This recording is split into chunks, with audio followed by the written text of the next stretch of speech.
Donald Trump ने, और कोशिश उसकी यही है कि जो भी उसके ज़ाती फैसले हैं इन अमेरिकन इंटरेस्ट, वो इससे अंगूठा लगाया जाए। शहबाज शरीफ एक हाथ में उसके पॉलिश, एक हाथ में ब्रश, अपने मालिक के जूते ढूंढता रहता है कि कहां मालिक 2 सेकंड के लिए रुके और कहां पे मैं ऐसे करके बूट पॉलिश कर। इशारा उन्होंने दिया कि ऐसा मुल्क जो मशरिक़ वुस्ता से नहीं है लेकिन हमें ये करके देगा। किसी इस्लामी मुल्क में इतनी ताकत नहीं हुई कि उसके सामने खड़ा हो जाए या उसको किसी टेबल पे ले आए। आपका एक खौफ है या आपकी एक इनसिक्योरिटी है, इसके अलावा ये कुछ नहीं है, और ये बहुत बड़ी नाइंसाफी। हुआ ये कि जब ट्रंप ने प्लान अपना बताया, शुरू में ओरिजिनल प्लान सबको दिया, सबसे पहले ट्रंप को वेलकम करने वाला था शहबाज शरीफ। शहबाज शरीफ एक हाथ में उसके पॉलिश, एक हाथ में ब्रश, अपने मालिक के जूते ढूंढता रहता है कि कहां मालिक 2 सेकंड के लिए रुके और कहां पे मैं ऐसे करके बूट पॉलिश कर दूं। अब हुआ ये दोस्तों, मैं आपको डेट के साथ बताता हूं, तब आपको पता लगेगा कि शहबाज शरीफ ने करा क्या। 29 सितंबर को एक प्रेस कॉन्फ्रेंस करी और 20 पॉइंट जिसका नाम था गाजा पीस प्लान, ये ट्रंप ने व्हाइट हाउस में फ्लोट कर दिया। राइट, 29 सितंबर पाकिस्तानी हो गए महा एक्साइटेड, और 29 सितंबर को 8:03 रात को, इवनिंग 8:03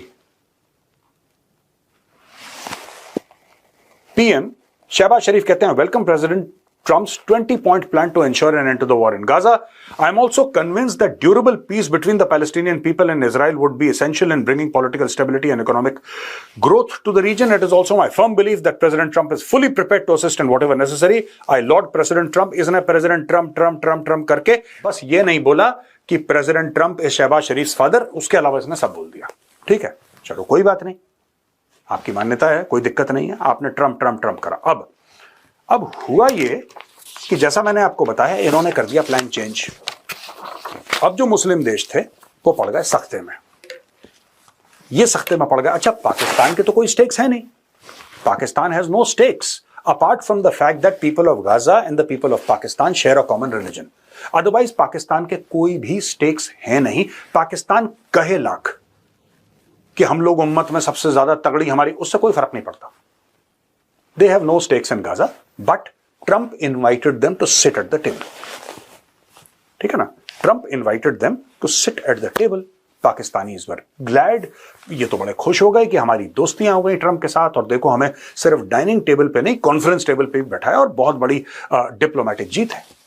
अब हुआ ये, इनको पता लग गया कि ट्रंप ने धोखा दे दिया और नेतन्याहू के साथ पीठ पीछे एक डील कर ली। अब इनको लगा कि जितने भी मुस्लिम हैं जूते मारेंगे, खासतौर से पाकिस्तान वाले, ये पकड़ के रगड़ देंगे बुरी तरीके से शहबाज शरीफ और आसिम मुनीर को। अब क्या करें यार, अब तो फंस गए, क्योंकि हमने तो पब्लिकली बोल दिया था कि ट्रंप तो मसीहा है, शांति का, अमन का मसीहा है भाई, ऊपर से आया है ये इन्होंने ऐसे ट्वीट भी कर दिया, और दुनिया भर में जाके, इनकी आदत है ना पाकिस्तानियों की, ये प्रीमेच्योर सेलिब्रेशन वाली कौम है।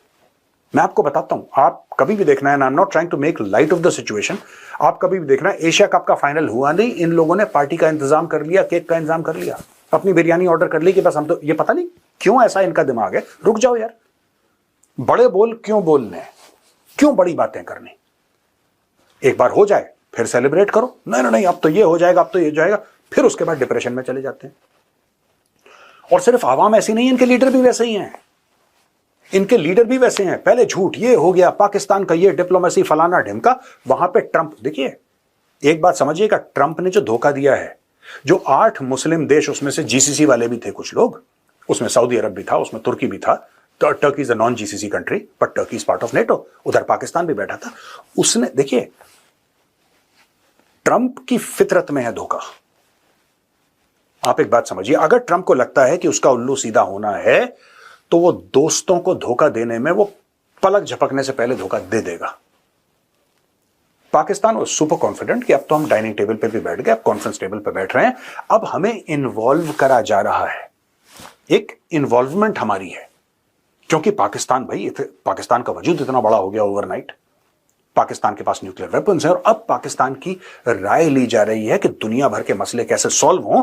ट्रंप कहता है कि मुझे आपकी राय चाहिए फील्ड मार्शल साहब और शहबाज शरीफ साहब, आप बताएं कि दुनिया के बड़े बड़े मसले सॉल्व कैसे करने हैं। ये चूरन इन्होंने पाकिस्तानी टेलीविजन पे आवाम को बेचा।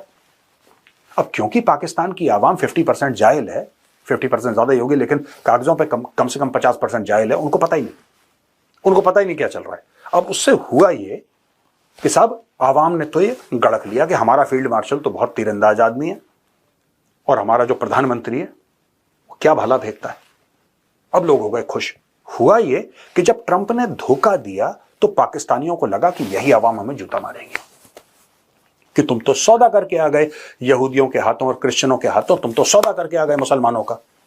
और इजराइल को लेके देखिए, कोई पाकिस्तानी इजराइल के साथ अमन नहीं चाहता, ये मैं आपको आज क्लियर बता दूं। वो इजराइल कभी गए नहीं। 99.99999% ऑफ द पाकिस्तानीज, उससे भी कहीं 99 और लगा दें आप, 1 किलोमीटर और, they have never been to Israel because Pakistan का पासपोर्ट कहता है कि इजराइल आप नहीं जा सकते। Pakistanis are banned from going to Israel. आज तक इन 78-77 years, not more than half a dozen or 1 dozen Pakistanis would have gone. Not more than half a dozen or 1 dozen.